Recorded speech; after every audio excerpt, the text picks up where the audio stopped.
Bonjour à toutes et à tous. Carvao France continue à garder le contact avec ses membres. Nous allons prendre des nouvelles du club de Troyes avec son président Éric Lauvergeat, concessionnaire Xerox. Bonjour Éric. Salut Sacha, comment vas-tu? Ça va bien, merci et toi? Bah regarde, parfait, je me suis expatrié, je me suis mis au soleil. Eh ben c'est nickel.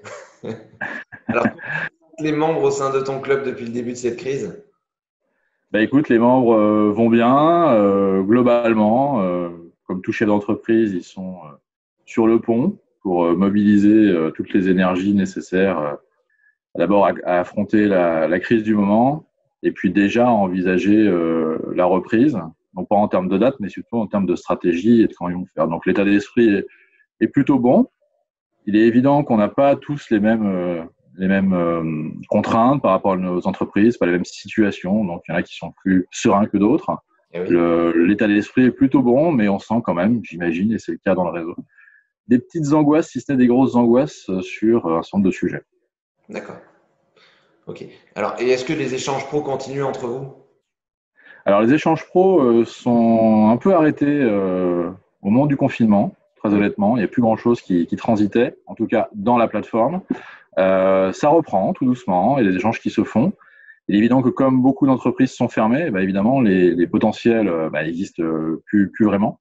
Mais au-delà des échanges dans la plateforme et de business qu'on pourrait s'échanger, il y a Ouais. de toute manière de gros échanges qui se font de façon formelle. On en reparlera tout à l'heure dans nos réunions, ou de façon informelle, puisqu'on est un club ancien et qui se connaît bien et nos membres sont très proches. Donc il y a beaucoup de choses qui se font et beaucoup d'idées qui transitent et beaucoup voire de projets qui commencent à s'initier. D'accord. Alors, vous avez décidé de vous voir une fois par semaine ou une fois toutes les 2 semaines? Alors, on se voit toutes les semaines. On vient de faire hier soir notre troisième rencontre virtuelle. Mhm. Donc, on fait comme vous, on passe par Zoom. On a fait une première réunion où on a fait l'état des lieux, savoir comment on allait les uns les autres, de savoir où étaient nos entreprises, si on continuait de bosser, de quelle manière. Voilà. La deuxième, on a plutôt orienté sur, d'une part, l'approche et la compréhension qu'on avait des mesures qui étaient à notre disposition et Mhm. aussi commencer à réfléchir à un sujet qu'il ne faut pas qu'on oublie, malgré tout, qui sont les contacts vers l'extérieur de notre club, hein, et entre autres le RBC, qui normalement a lieu au mois de juin. Donc, on est en train de travailler, et on a une réunion jeudi soir, sur la création potentiellement d'un RBC virtuel. D'accord. Puisqu'il y a des outils digitaux qui permettent de le faire. Il faut juste bien cadrer ce qu'on veut faire et essayer d'organiser quelque chose à une date normale, mais profiter du moment et digitaliser et se passer dans le monde du virtuel. Et puis, on a hier soir fait un visio-drink qu'on va reproduire mardi prochain, puisque là, on a quand même fait le tour des problématiques liées aux prêts et ainsi de suite. Eh Et oui. donc, autour d'une bière, d'un whisky, de ce qu'on veut, d'une coupe de champagne, de chien bleu, et on boit un coup, on discute de choses et d'autres. Inévitablement, ça revient sur les problématiques du moment, ça revient sur comment se passent les prêts, voilà. Et donc, on va faire ça toutes les semaines, normalement, sauf usure, mais je pense pas.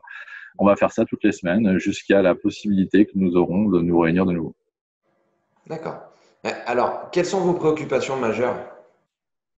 Aujourd'hui, les préoccupations, c'est la gestion de la trésor, c'est la première, c'est de savoir d'où on part et d'essayer de bien comprendre ce qui rentre encore, Hmm. quelles vont être nos échéances, de bien comprendre le cadre légal, report de charges, aujourd'hui on en est là, annulation de charges, et d'essayer de poser des hypothèses sur les besoins de financement inévitables qu'on va avoir les uns les autres. Donc c'est vraiment la préoccupation du moment, c'est de garantir l'entreprise pour qu'elle ne soit pas défaillante. Et je pense que l'objectif commun qu'on a tous, c'est zéro impact sur nos salariés. On en a encore discuté hier. Je pense que comme tout entrepreneur, c'est l'objectif principal, c'est de ne pas impacter nos collaborateurs. Alors, certains ont fait le chômage partiel, d'autres pas encore. Certains complètent. Enfin bon, voilà. L'idée, c'est un, gérer le quotidien avec les entrées et les sorties, payer ses fournisseurs et estimer quel levier utiliser pour se garantir pour le futur. Sachant que le vrai problème, c'est que garantir la période transitoire qui peut-être va être de 6 mois avant de refaire du business, on n'en sait rien, on peut être optimiste ou pessimiste, mais mettons 6 mois, il va falloir rembourser cet argent. Donc c'est aussi une réflexion que tout le monde a, c'est quelle stratégie je vais mener aussi demain dans ma sortie de crise, dans mon entreprise pour faire différemment. D'accord. Alors, est-ce que vous êtes conseillé justement sur les mesures à prendre? Et est-ce que c'est par l'État, les administrations, par d'autres membres Carbao? Alors aujourd'hui dans le club, on a la chance d'avoir une banquière, d'avoir un assureur. Peut-être que le sujet des assureurs arrivera bientôt. Pour l'instant, c'est pas le cas, mais l'État en parle. Un expert comptable. Donc déjà en interne, on a des compétences, des gens qui sont vraiment dans le sujet, dans l'actualité, pour nous expliquer ce qu'il en est. Euh, donc ça, c'est le premier point de conseil, sachant que par ailleurs, les institutions ont plutôt bien travaillé. La Chambre de commerce ici à Troyes a été très, très, très active et plutôt de bons conseils. Donc après, chaque membre, en fonction de sa relation avec son expert comptable, avec des tiers, va aller chercher l'info là où elle peut exister.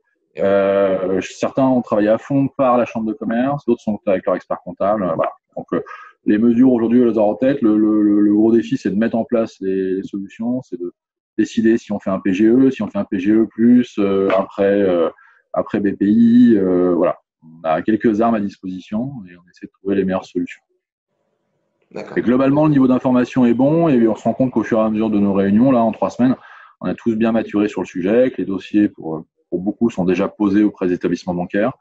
Je pense que c'est la même chose dans le réseau, que maintenant, on est bien au fait de ce qui se passe. Il va nous manquer, je pense, comme tous les entrepreneurs, d'avoir des garanties, pas des garanties, mais une vision un peu plus stable. C'est-à-dire, les charges, il faudra les payer ou est-ce qu'on ne les paiera pas? Si on avait toutes ces informations, on pourrait construire des équilibres qui seraient plus intelligents pour la suite.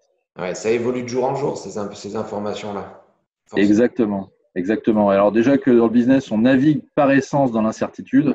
Alors là, on est dans l'incertitude à 100% et ça serait bien qu'on en ait quelques-unes. Ah oui, ça c'est certain. Voilà. Ok. Bon, eh bien merci Eric. Je t'en prie, Sacha. Merci pour cet échange. Allez, à très vite. Bonne fin de journée et amitié à tous les amis Carbao en France. Ça marche, merci.